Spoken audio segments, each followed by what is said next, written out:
And we're back. So I know it's been a while. It was really cold the following week after the last video. Even though the freeze was over, it was still like 25 degrees and absolutely miserable at sword practice. And an issue that I ran into was that the leather was freezing up. So much so that one of my Chicago screws actually popped out of place because the leather had become so stiff and non-pliable. And we're going to talk about what I did to help fix that after the battle footage, which should be showing up on your screen now. Now.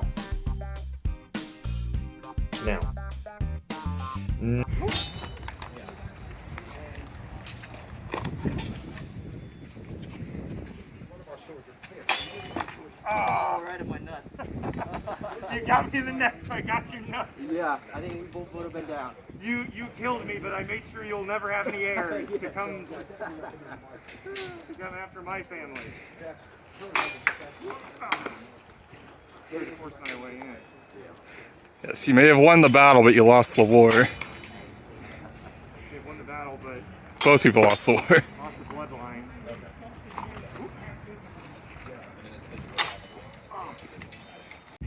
Ready? Ready. I know, right? You can't get like a Bend it to the camera. Alright. Ready? Okay.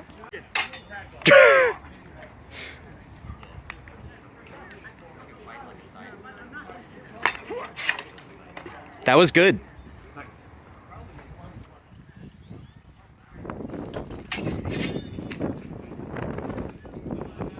Is your shin okay? Between your knee pad? No, not between where you got the knee. Okay, good. I was just trying to acapella. Oh, I see, I see.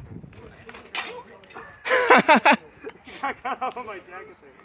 Because I figured, even if I can get this, if it's still in the frog, I can like kind of finagle it.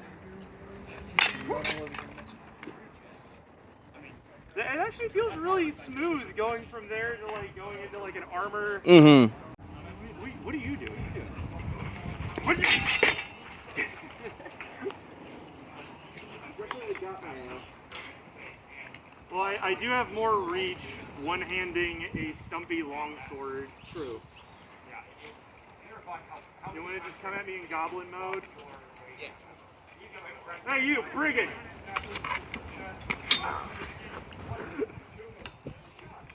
Dude, this feels actually like really good.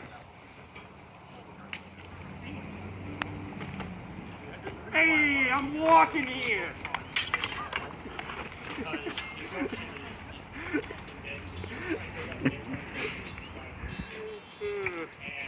Try that again. Okay. Oh no, charge in after your sword. Wow, that's embarrassing to think that that's the noise I would have made if I got stabbed. And I'm gonna isolate that, and I'm gonna use that as a sound effect in my videos.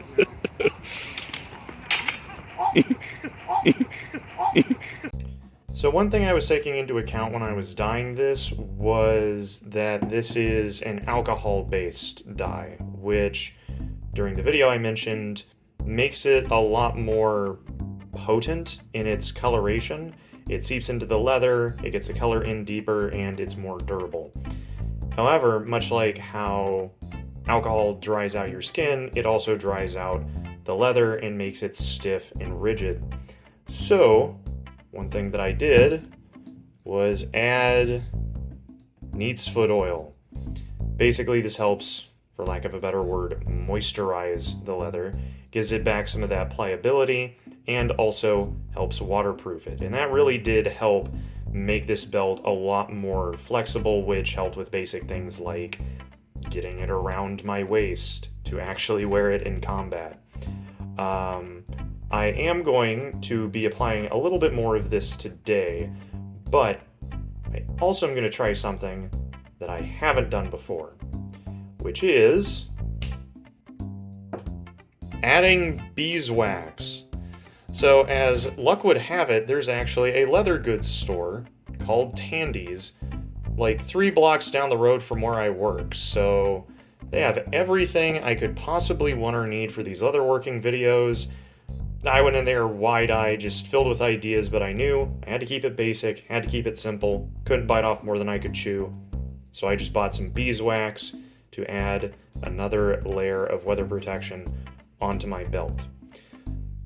Before we get into that though, there's one little aesthetic detail that I want to make, and that's going to be cutting a little triangle into here so it's not just a flat line here, making this part look a little bit more aesthetic. This is where we're going to add the little dab of neat's foot oil, just so I can show you guys what that process looks like, but also to make sure that any newly freshly exposed leather that I'm cutting into gets that same amount of protection. So in the last video, I kind of hid how I cut the leather in a jump cut gag, but for the sake of this video, I'm actually going to show you the leather cutting process. I'm literally just using a box cutter from an old Gundam tool set, which I'm finding I use for a lot of these hobby projects now more than I do actual Gundam kits. But I did actually measure out the cut lines. I'm not sure how clearly that's showing up on camera here, but essentially what I did is I found the best I could the halfway point right here. I cut a line for that, and then I just cut lines here for the angles of the little triangle bit we're going to cut out here. So the main ones we're actually just going to worry about are these angled bits here. This one is just so we can find the center line. Let's see.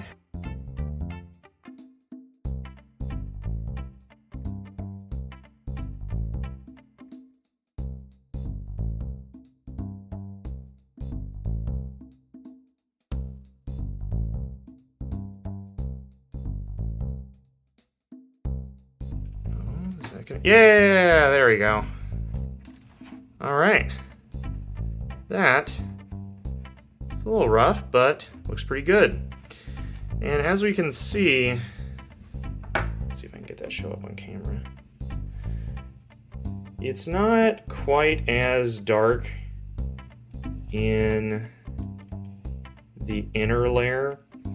So what I might do is I might go ahead and add a little extra layer of dye in here, just so it's the same color all the way through. Similar to what I did when I was dyeing the edges originally.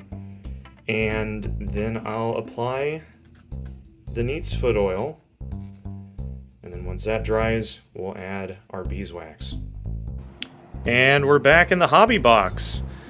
Now that substance that was covering my porch last video, I have been since informed is called snow, I think it's how it's pronounced.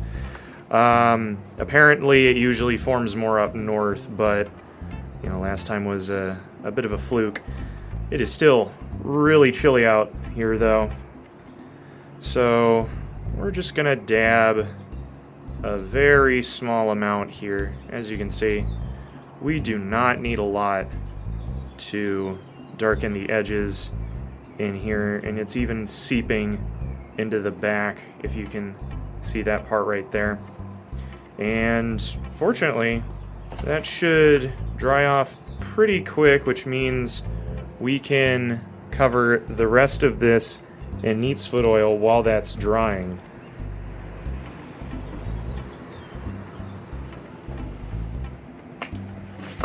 I'm just gonna cover some of the stuff in my trusty rag here. I have yet to discover why this is called neat's foot oil. I hope it doesn't come from the feet of any creature called a neat. That sounds disgusting. But we're gonna just go ahead and do an application across the whole belt here. Doing an extra layer, or I shouldn't say layer, doing extra soak rather, couldn't hurt, and just helping maintain the flexibility. You can also see here, there's some yellow paint marks on my belt, which I will explain later in the video. But seeing as how this is the part that's going to be doing the most bending and flexing, I want this one to be the most soaked through. I'm not super concerned about the frogs. I imagine I'd actually want them to maintain a little bit of their rigidity, just so that they can hold my sword and my dagger at relatively the same spot.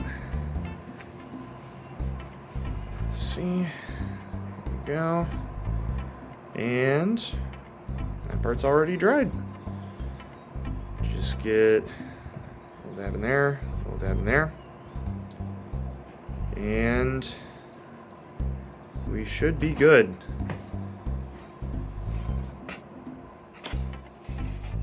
I'm gonna let this air out, and then here in a bit, we will add the beeswax. All right, let's get waxy. Now, this is my first time doing this, and I was told by the person at the store what you really gotta look out for is for the wax melting and turning back into bees, because they just melt a bunch of bees down to make these beeswax little cylinders that, well, I just kind of figured you give it a good rub down.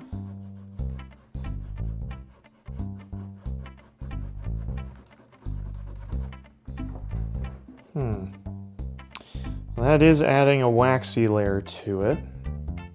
I wonder how well this applies to the back.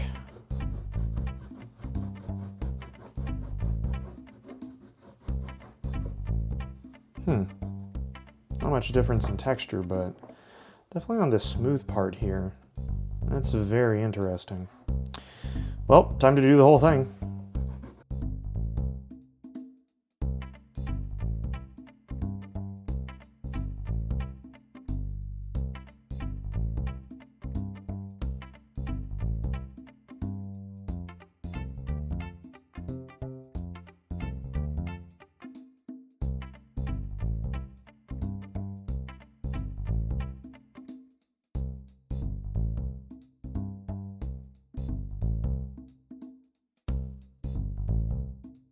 All right.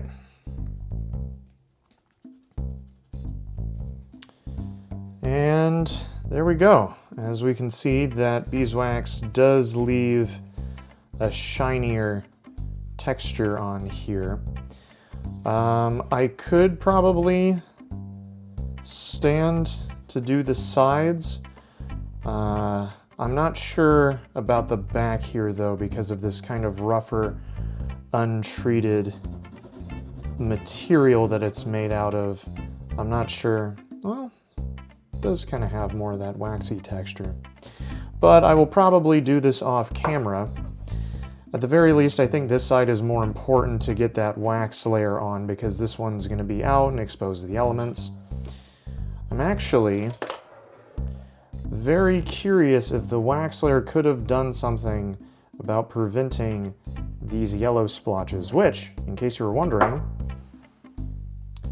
comes from this. This is my nanner knife. This is a cold steel sparring rondelle dagger.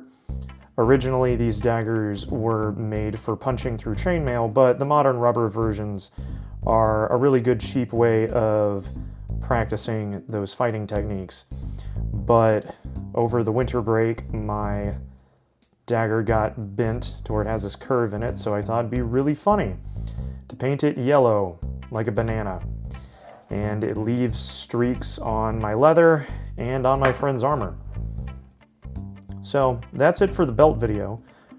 Sound off in the comments if you have any questions or feedback, and look out for some new stuff coming down the road.